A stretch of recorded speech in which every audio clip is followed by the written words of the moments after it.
ಕೊಲೆ ಕೇಸ್ನಲ್ಲಿ ಜೀವಾವಧಿ ಶಿಕ್ಷೆಗೆ ಗುರಿಯಾಗಿರುವಂತಹ ಮಾಜಿ ಸಚಿವ ವಿನಯ್ ಕುಲಕರ್ಣಿ ಅವರು ಸಿಬಿಐ ತನಿಖೆ ವೇಳೆ ವಿನಯ್ ಕುಲಕರ್ಣಿ ಅವರ ಮಸಲತ್ತು ಬಯಲಾಗಿತ್ತು.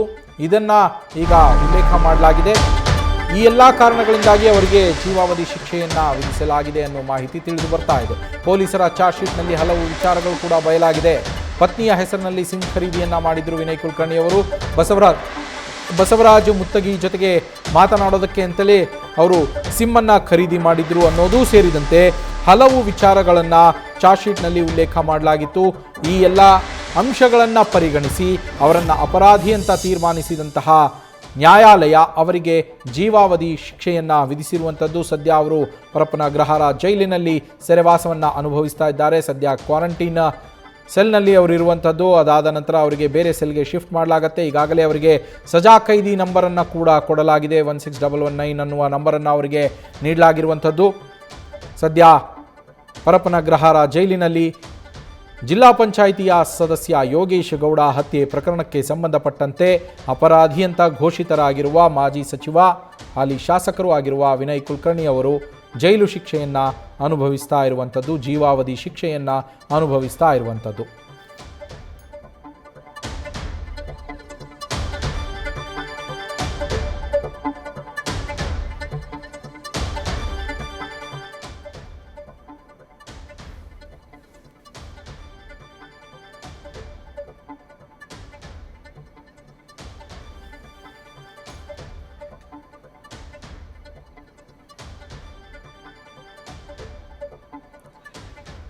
ಇನ್ನು ನಮ್ಮ ಪ್ರತಿನಿಧಿ ಶಿವಕುಮಾರ್ ಲೈವ್ನಲ್ಲಿ ಜಾಯ್ನ್ ಆಗಿದ್ದಾರೆ, ಹೆಚ್ಚಿನ ಮಾಹಿತಿಯನ್ನು ನೀಡ್ತಾ ಹೋಗ್ತಾರೆ. ಶಿವಕುಮಾರ್, ಚಾರ್ಜ್ ಶೀಟ್ನಲ್ಲಿ ಹಲವು ಅಂಶಗಳನ್ನು ಉಲ್ಲೇಖ ಮಾಡಲಾಗಿದೆ. ಅದರ ಆಧಾರದಲ್ಲಿ ಈಗ ಅವರನ್ನು ಅಪರಾಧಿ ಅಂತ ಘೋಷಿಸಿದ ಕೋರ್ಟ್ ಶಿಕ್ಷೆಯನ್ನು ವಿಧಿಸಿರುವಂಥದ್ದು. ಏನೆಲ್ಲ ಅಂಶಗಳನ್ನು ಉಲ್ಲೇಖ ಮಾಡಲಾಗಿದೆ ಶಿವಕುಮಾರ್?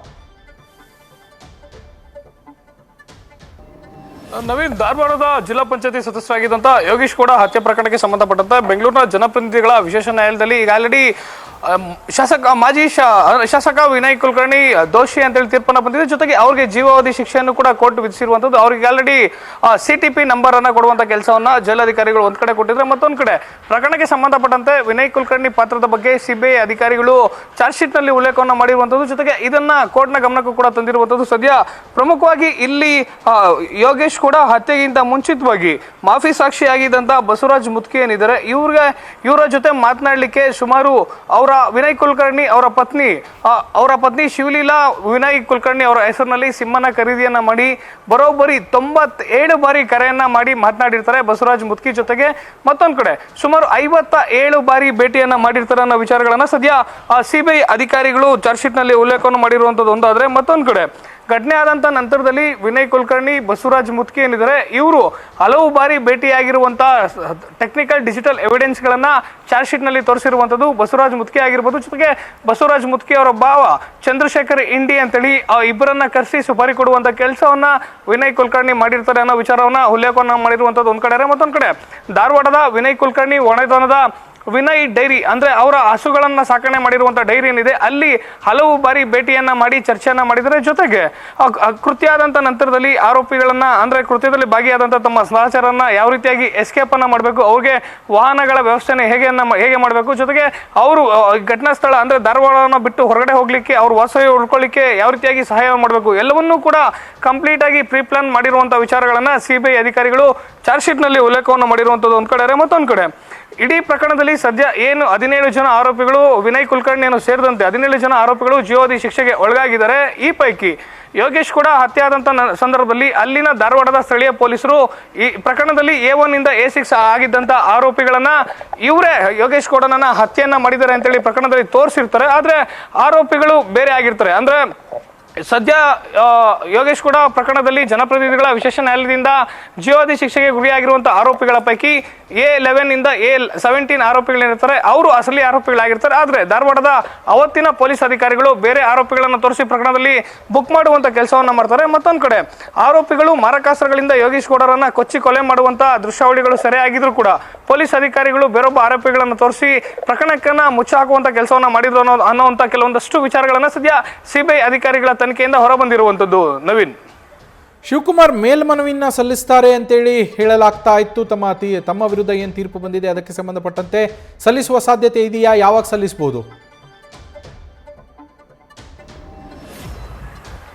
ನವೀನ್, ಸದ್ಯ ವಿನಯ್ ಕುಲಕರ್ಣಿ ಪರ ವಕೀಲರಿಗೆ ಕೋರ್ಟ್ನ ಅಧಿಕೃತವಾದಂತಹ ಆದೇಶ ಪ್ರತಿ ತಲುಪಬೇಕಾಗುತ್ತೆ. ಅಧಿಕೃತವಾದಂತಹ ಆದೇಶ ಪ್ರತಿ ತಲುಪಿದ ನಂತರದಲ್ಲಿ ಸೋಮವಾರ ಅವರು ಹೈಕೋರ್ಟ್ಗೆ ಮೇಲ್ಮನವಿ ಹೋಗುವಂತ ಸಾಧ್ಯತೆಗಳು ಹೆಚ್ಚಾಗಿರುವಂತದ್ದು. ಸಾಮಾನ್ಯವಾಗಿ ಶಾಸಕ ಸ್ಥಾನದಲ್ಲಿರುವಂತಹ ವ್ಯಕ್ತಿಗೆ 2 ವರ್ಷಗಳಿಂದ ಹೆಚ್ಚಿನ ಶಿಕ್ಷೆ ಆದಂತಹ ಸಂದರ್ಭದಲ್ಲಿ, 2 ವರ್ಷಕ್ಕಿಂತ ಹೆಚ್ಚಿನ ಶಿಕ್ಷೆ ಇರುವಂತಹ ಪ್ರಕರಣದಲ್ಲಿ ಆತ ದೋಷಿ ಅಂತೇಳಿ ತೀರ್ಪು ಬಂದಂತ ಸಂದರ್ಭದಲ್ಲಿ ಅವರ ಶಾಸಕ ಸ್ಥಾನ ಅನರ್ಹ ಆಗುತ್ತೆ. ಈಗ ಆಲ್ರೆಡಿ ಕೋರ್ಟ್ನಿಂದ ವಿಧಾನಸಭೆಯ ಸ್ಪೀಕರ್ಗೂ ಕೂಡ ಮಾಹಿತಿಯನ್ನು ಕೊಡುವಂತ ಕೆಲಸವನ್ನ ಕೋರ್ಟ್ನ ಅಧಿಕಾರಿಗಳು ಮಾಡಿದ್ದಾರೆ. ಆದ್ರೆ ಸೋಮವಾರ ಏನಾದ್ರೂ ಮೇಲ್ಮನವಿ ಹೋಗಿ ಜನಪ್ರತಿನಿಧಿಗಳ ವಿಶೇಷ ನ್ಯಾಯಾಲಯ ಕೊಟ್ಟಿರುವಂತಹ ತೀರ್ಪಿಗೆ ಏನಾದ್ರೂ ತಡೆಯಾಜ್ಞೆ ತಂದ್ರೆ ಮಾತ್ರ ಶಾಸಕ ವಿನಯ್ ಕುಲಕರ್ಣಿ ಅವರ ಶಾಸಕ ಸ್ಥಾನ ಉಳ್ಕೊಳ್ಳುವಂಥದ್ದು.